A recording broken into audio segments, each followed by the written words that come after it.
복지구조대 복지뉴스 119 긴급 속보입니다.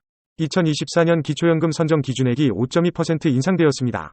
그렇다면 통장 잔액이 얼마까지 있어도 기초연금을 받을 수 있을지 궁금하실 텐데요. 오늘 그 내용에 대해서 자세하게 말씀드리도록 하겠습니다.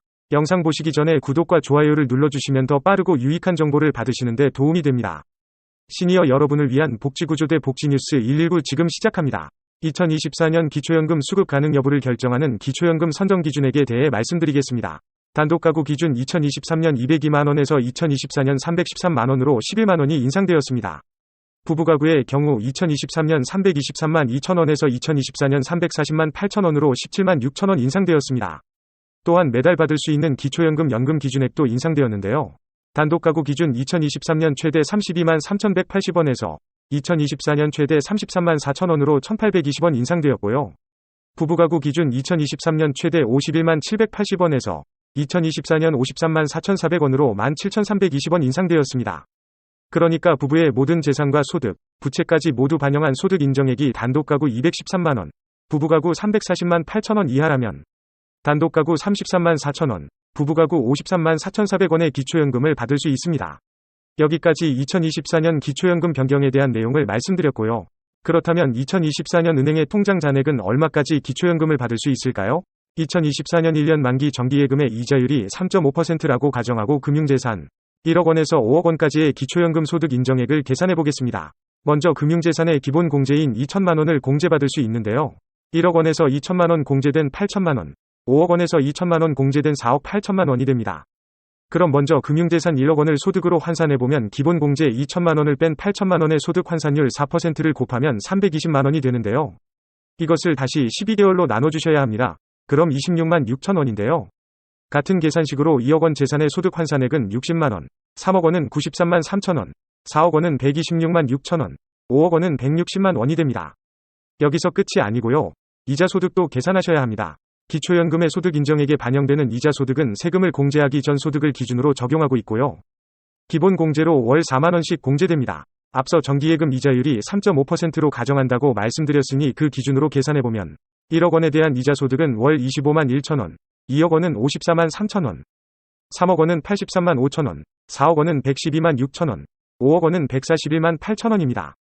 여기까지 계산하셨다면 이제 금융재산에 대한 소득 인정액을 구할 수 있는데요.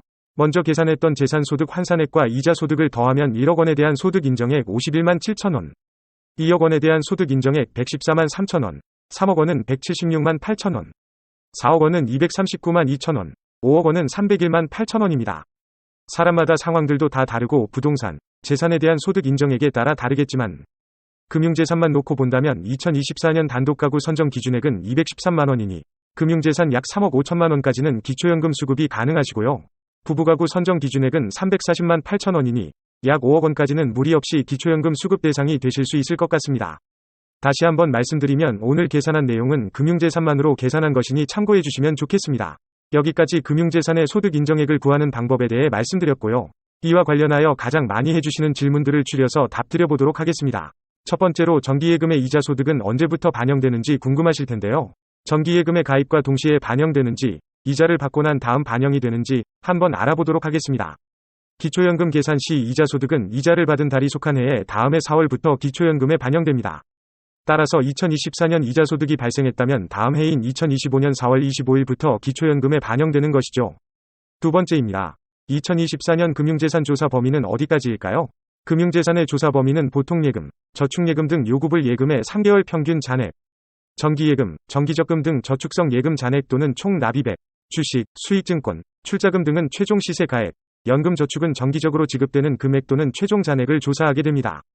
또한 보험은 기초연금 신청 조사 당시에 해약 환급금을 기준으로 금융재산에 반영됩니다. 세 번째입니다.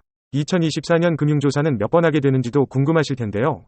금융재산에 대한 정기조사는 매년 상하반기로 나눠 연 2회 조사하고 있습니다. 조사된 결과는 즉시 소득 인정액에 반영하고 있으니 참고해주세요. 금융조사 시 주의해 주셔야 할 게 있는데요. 금융조사를 대비하기 위해 기초연금 신청 전에 자식 통장으로 금융재산을 옮겨놓거나 현금으로 찾아놓으시는 분들 계신데요.